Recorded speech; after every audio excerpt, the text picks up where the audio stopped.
स्वागत है आप सबका। आप देख रहे हैं प्रिय रंजन भारती रिपोर्ट्स में। प्रिय रंजन भारती। नीतीश कुमार के नक्शे कदम पर बिहार के एनडीए की अगली ये सरकार काम कर रही है। ये सरकार सम्राट चौधरी की है और सम्राट चौधरी भारतीय जनता पार्टी की ओर से बनाए गए मुख्यमंत्री हैं। कहा यह गया कि एनडीए की सरकार जिस तरह से नीतीश कुमार ने सुशासन की सरकार बिहार में चलाई है, कुछ भी नहीं था वहाँ बहुत कुछ खड़ा किया है, एक नया नैरेटिव बना दिया बिहार में सुशासन का, उसी ढर्रे पर चलेगी। बात तो हजम होती है। नीतीश कुमार की ही पसंद सम्राट चौधरी भी है और सम्राट चौधरी का वीटो नीतीश कुमार नहीं किया था। इस बात के लिए अड़ गए थे कि सम्राट ही होंगे उनका उत्तराधिकारी। ये सब यहाँ तक तो बात ठीक है, लेकिन अब उनके ढर्रे पर यानी नीतीश कुमार के किए गए कामों को आगे बढ़ाते हुए उसी ढर्रे पर सरकार काम कर रही है। ऐसा एकदम से लगता है क्या? मुझे तो नहीं लगता है। ऐसा इसलिए नहीं लगता है कि जिस तरह से अभी सरकार काम कर रही है बिहार में, आप देखिए नई सरकार ने कई विभागों के अधिकारियों का तबादला कर दिया है। इनमें बदलाव किया गया है। एक लगातार ये टेंडेंसी दिख रही है कि जो नीतीश कुमार के पसंदीदा अफसर थे उन सबको वैसे ही विभागों में स्थानांतरित कर दिया गया जो नीतीश कुमार यानी जनता दल यूनाइटेड से जुड़े नेताओं के विभाग हैं। जैसे स्वास्थ्य मंत्री का ही विभाग लीजिए, स्वास्थ्य मंत्री निशांत कुमार है और वो स्वास्थ्य सचिव बना दिए गए हैं कुमार रवि, जो पटना के डीएम हुआ करते थे, उनके पसंदीदा अधिकारियों में शामिल थे। और ये सरकार लगातार उसी ढर्रे पर चल रही है। जैसा मैं कह रहा हूँ, अभी आईएएस आईपीएस अफसरों के तबादले का दौर जारी है और इसमें वही चिन्हित किए गए हैं जो नीतीश कुमार के पसंदीदा अधिकारी रहे। उनको कैसे अलग किया जा रहा है, आप जरा गौर करिएगा। सब सीएम सम्राट चौधरी पसंद के अधिकारी को फील्ड में भेज रहे हैं लगातार। शुक्रवार को भी उन्होंने 10 आईएएस अफसरों का ट्रांसफ़र किया और इससे पहले 16 आईपीएस और 12 आईएएस अधिकारियों का ट्रांसफ़र किया था। अब तक 23 आईपीएस अधिकारियों का तबादला हुआ है। 59 डीएसपी रैंक के अधिकारी इधर से उधर हुए हैं। इस बीच खबर है कि बिहार में आईपीएस अधिकारियों की संख्या और बढ़ने वाली है। अगले 2 से 3 सप्ताह में कुछ खास किस्म के नए 6 आईपीएस अफसर बिहार को मिल जाएंगे। मैं उनके बारे में बताना चाहूँगा कि ये बिहार की डिमांड है और बिहार कैसे सम्राट चौधरी काम कर रहे हैं केंद्रीय गृह मंत्री अमित शाह के इशारों पर, और किस तरह बिहार में बदलाव लाने की कोशिश हो रही है, ये एक उसकी झलक भर है। अब ये जो आईएएस ऑफिसर्स पहुंच रहे हैं बिहार में, 2024 बैच के 6 आईपीएस अफसर हैं। इस वक्त एनपीए सरदार वल्लभ भाई पटेल राष्ट्रीय पुलिस अकादमी हैदराबाद में ट्रेनिंग ले रहे हैं। इन सभी की ट्रेनिंग 26 अगस्त 2024 को शुरू हुई थी, अब पूरी होने वाली है। तो ये कौन कौन से अधिकारी हैं, जरा इस पर गौर कीजिएगा।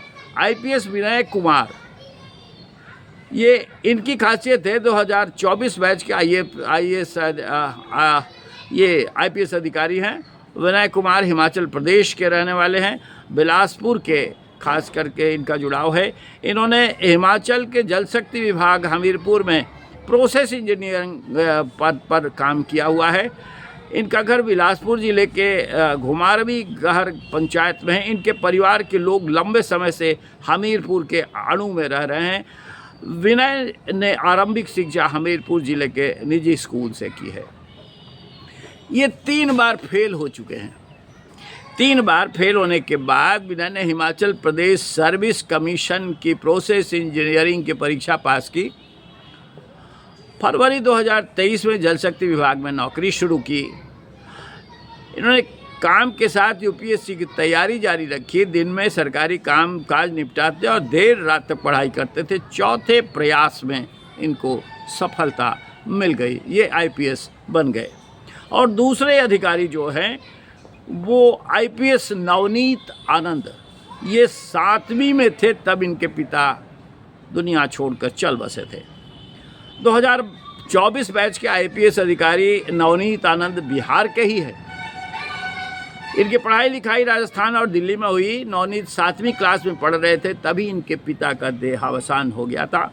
पिता की मौत के बाद नवनीत पर जिम्मेवारी बढ़ गई। स्वाभाविक होती है, जब बच्चे बड़े होने की कगार पर रहते हैं और पिता का साया उठ जाता है तो जिम्मेवारियां बच्चों पर बढ़ जाती हैं। इन पर भी बढ़ गई। इन्होंने पढ़ाई पूरा करने पर पूरा ध्यान लगाया और अधिकारी बन गए। नवनीत ने कॉलेज में पढ़ाई के साथ ही प्रतियोगी परीक्षाओं की तैयारी शुरू कर दी थी। कॉलेज पास करते ही सरकारी नौकरी के लिए इनका सिलेक्शन हो गया। नवनीत ने यूपीएससी की परीक्षा की तैयारी सेल्फ स्टडी के दम पर की। 2 बार फेल हुए, इसके बाद भी निराशा को गले नहीं लगाया, निराशा को हावी नहीं होने दिया और आगे बढ़ते रहे। तीसरे प्रयास में ये सफल हो गए। एक और अधिकारी हैं आईपीएस विजय राघव गोयल। इनका है कि मां का सपना पूरा करने के लिए आईपीएस बने। विजय राघव गोयल राजस्थान के बलोतरा के हैं। इनका परिवार बिजनेस से जुड़ा हुआ है। विजय की मां का सपना था कि बेटा अफसर बने। इस सपने को पूरा करने के लिए उन्होंने अमेरिका में अपनी नौकरी छोड़ दी। 4 बार फेल होने के बाद 5वें प्रयास में आईपीएस अधिकारी बन गए। विजय राघव ने आरंभिक शिक्षा बलोतरा शहर के प्राइवेट स्कूल से की थी। इन्होंने इलेक्ट्रॉनिक में आईटीआई की थी। इसके बाद अमेरिका में नौकरी करने लगे थे। विदेश में जॉब करते हुए इनका मन मां का सपना पूरा नहीं करने के चलते बेचैन रहता था। उन्होंने नौकरी छोड़कर यूपीएससी की तैयारी की। कोरोना काल में दिल्ली और बाद में बलोतरा में रहकर पढ़ाई की। 2023 में सफलता मिल गई। चौथे आईपीएस अधिकारी मोहम्मद ताबिश हसन अंचलाधिकारी के पद पर भी काम किया हुआ है, यानी सीओ रह चुके हैं वो। 2024 बैच के आईपीएस अधिकारी ताबिश हसन भी बिहार के मधेपुरा के हैं। इन्होंने बीटेक की पढ़ाई की है। आईपीएस बनने के पहले वह मधेपुरा के पुरैनी में अंचलाधिकारी के पद पर पदस्थापित थे।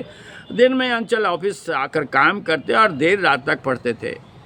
विभागीय मीटिंग में जाने या घर से ऑफिस या कहीं और जाने के दौरान अपनी गाड़ी में पढ़ाई करते थे। इस तरह से इन्होंने अपने हुनर का प्रदर्शन किया और अपनी काबिलियत के जरिए आज इस श्रेष्ठ अधिकारी आईपीएस अधिकारी बनकर बिहार आ रहे हैं।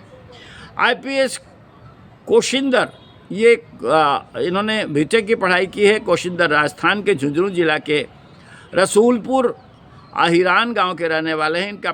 इनके पिता का नाम राम कुमार यादव है। कोशिंदर ने एनआईटी कुरुक्षेत्र से इलेक्ट्रॉनिक्स और संचार में बीटेक की डिग्री ली है। इन्होंने कॉलेज के दिनों में ही यूपीएससी की परीक्षा की तैयारी शुरू कर दी थी। अब छठे आईपीएस शुभम कुमार हैं। शुभम मूल रूप से हरियाणा के चरखी दादरी जिले के दोई गांव के रहने वाले हैं। इन्होंने अपने स्कूली शिक्षा श्री विद्या मंदिर पिलानी राजस्थान से पूरी की है। शुभम ने दिल्ली यूनिवर्सिटी के किरोड़ीमल कॉलेज से इतिहास और अर्थशास्त्र में बैचलर ऑफ आर्ट्स की डिग्री ली। दूसरे प्रयास में यूपीएससी की परीक्षा पास की। अब इन अधिकारियों की ट्रेनिंग के बाद ये आईपीएस अफसरों की ट्रेनिंग के बाद ये अब बिहार में अपना कामकाज शुरू करेंगे। और इनके कामकाज का पैटर्न ट्रेनिंग के बाद जिस तरह का होगा, ये आप जान लीजिए कि नई सम्राट चौधरी की सरकार ये बेहतर तरीके से जानती है कि कैसे कड़क आईपीएस अफसर और ईमानदार अफसरों को तैनात करके बिहार में सुशासन की गाड़ी अपने ढर्रे पर चलाई जानी चाहिए। अपने ढर्रे से मेरा मतलब ये है कि ये नीतीश कुमार का सुशासन और उसके कालांतर सम्राट चौधरी के सुशासन तक का नया दौर, दोनों में एक बड़ा फ़र्क सामने आता नज़र आ रहा है। और वो आप महसूस भी कर रहे होंगे। सम्राट चौधरी की सरकार में कम से कम तुष्टीकरण की नीति नहीं दिख रही है। ऐसा नहीं दिख रहा है कि अगर कोई अल्पसंख्यक समाज का है तो उसके वोटों की गरज से उसको ज़्यादा तवज्जो दी जाए, उसको ज़्यादा तरजीह दी जाए। अगर वो गुनाहगार है और कहीं कहीं उसका अतिक्रमण हो रहा है या फिर कोई सरकार के कामकाज में बाधा आ रही है उसके चलते, तो उस पर सरकार हंटर चलाने से नहीं रोक रही है। और दूसरा महत्वपूर्ण ये तथ्य है कि जो पहले जिस तरह से इस सरकार में, बिहार की सरकार में हिंदूवादी सनातन संस्कृति को बहुत अधिक उकेरा नहीं जा रहा था, बहुत ज़्यादा उसको अहमियत नहीं दी जा रही थी, वो अब पूरा हो गया है। यानी वो दिन अब लद गए हैं। अब नई सरकार ने चाहे वहाँ जानकी कॉरिडोर बनाने का काम पूरा करने का सपना, या फिर गया जी में विष्णु कॉरिडोर बनाने का काम जिस तरह से शुरुआत इसने कर दी है, उससे ये साफ संदेश जाता है कि नई सरकार हिंदुत्ववादी राष्ट्रवादी विचारधारा को अधिक तवज्जो देगी और बिहार में भी वही पैरामीटर लेकर सुशासन की सरकार स्थापित करेगी। और ख़ास तौर से जो लॉ एंड ऑर्डर यानी कानून व्यवस्था का सवाल है, उसमें कोई भी तरह का समझौता ये सरकार करने से परहेज कर रही है। अब देखिए ये सरकार कितना हद तक कामयाब हो पाती है। पश्चिम बंगाल, उत्तर प्रदेश और बिहार, ये तीनों राज्यों में खास करके अभी भारतीय जनता पार्टी के हाथ में सरकार है। देखना खास होगा कि कैसे एक बड़ा संदेश भारत में देने की कोशिश हो पाती है और इसकी पहल कैसे होती है बिहार से, ये देखना खास महत्वपूर्ण होगा। आज के अंक बस इतना ही। हम आपसे निवेदन करेंगे ज़रूर कि हमारे वीडियो पर कमेंट बॉक्स में प्रतिक्रिया दीजिए और हमारे चैनल को सब्सक्राइब नहीं किया तो सब्सक्राइब कीजिए, लाइक कीजिए, शेयर कीजिए। फिर मिलते हैं। नमस्कार।